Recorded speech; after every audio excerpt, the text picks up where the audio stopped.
आपके अपने ही लाडले विधायक जिनको अभी आपने सुना जी, कैलाश वर्मा जी, गौशाला संचालक श्री प्रभुदयाल वर्मा जी, सरपंच निमेड़ा श्री ओकार चौधरी जी, गौशाला अध्यक्ष चांदकरण चौधरी जी, हमारे भाजपा ग्रामीण के अध्यक्ष जयपुर के भाई राजेश गुर्जर जी, मेरे सामने बैठे सभी मेरे पूजा योग बुजुर्गों, नौजवान दोस्तों और इतनी बड़ी संख्या में आई मेरी माता बहनों, सबसे पहले तो मैं आप सभी के चरण में वंदन करता हूं, अभिनंदन करता हूं, आपको प्रणाम करता हूं। सबसे पहले मैं भागवत भगवान के चरणों में अभिनंदन करता हूं, साध्वी सुभद्रा जी दीदी जी के चरणों में प्रणाम करता हूं। मित्रों, ये भागवत कथा ऐसे ही नहीं है। अगर हमारे जीवन में कोई बदलाव ला सकता है तो हमारी भागवत कथा से ही आ सकता है। इसमें जीवन जीने का पूरा तरीका, क्योंकि ये भागवत कथा वो भागवत कथा है जो भगवान कृष्ण ने अपने मुख से अर्जुन को सुनाया है। और उन्होंने कहा है कि कलयुग में जहां भागवत कथा होगी उस स्थान का बहुत बड़ा सौभाग्य होगा। और जो प्रतिदिन सुनने के लिए आते हैं वो तो सौभाग्यशाली है ही, लेकिन किसी भी भागवत कथा में कोई 10 मिनट के लिए 5 मिनट के लिए अगर आ जाता है तो वो भी बहुत भाग्यशाली व्यक्ति होता है।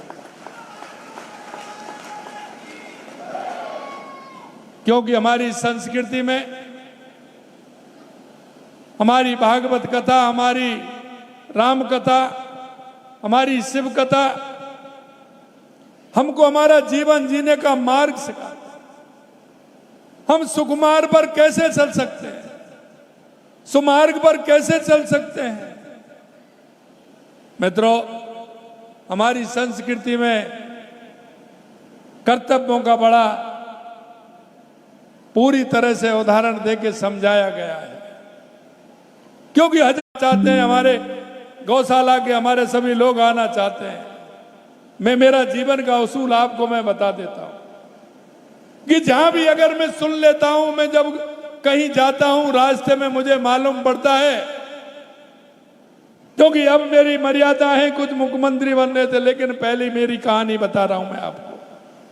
जहां भी मैं सुन लेता था, किसी गांव में, किसी भी डांडी में, किसी भी मंदिर में अगर भागवत कथा, राम कथा हो रही है तो मैंने कभी निमंत्रण का इंतजार नहीं किया।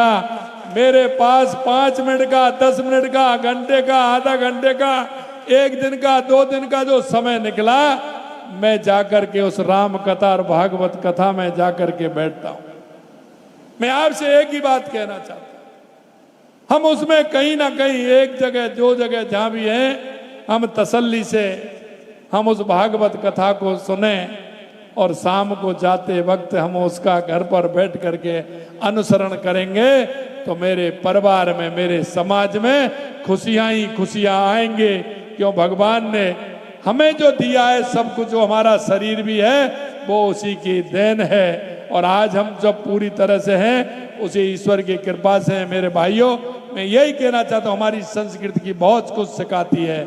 और आज मैं गौशाला के सभी पदाधिकारियों को, हमारे संचालक महोदय को और यहाँ के सरपंच साहिबान जो हमारी इस समिति में हैं, उन सभी को मैं बहुत बहुत धन्यवाद और साधुवाद देता हूँ कि एक पुण्य का कार्य उन्होंने यहाँ गौशाला में किया है। उनके लिए बहुत बहुत धन्यवाद। कैलाश वर्मा जी मेरे से कहते हैं कि इससे लंबे समय से जुड़े हुए हैं। मैंने इनसे कहा था कि अगर आप भागवत कथा गौशाला से जुड़े हैं तो आपने जीवन में कोई ना कोई पुण्य ही की है, इसलिए आप उससे जुड़े हैं और आप भागवत कथा में आए हैं तो इसमें भी आपकी पुण्याई है। हमारी संस्कृति में हमेशा यही होता है और हमारी संस्कृति को बढ़ाने के लिए, आने वाली पीढ़ी को बताने के लिए ये बहुत आवश्यकता है।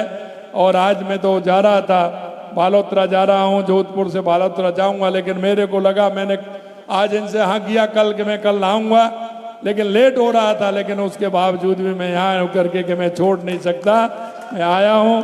आप सभी के एक साथ मेरे को जो दर्शन का लाभ हुआ है, निश्चित रूप से मैं धन्य हो गया। आपके चरणों में पुनः प्रणाम, बहुत बहुत धन्यवाद। जय हिंद, जय भारत, जय राजस्थान, जय भागवत। बोलिए बंसी बारे की, बंसी बारे की, गिरिराज धरण की। बोले जय जय श्री राम। गौ माता की, सभी भक्तों की। राम राम साहब।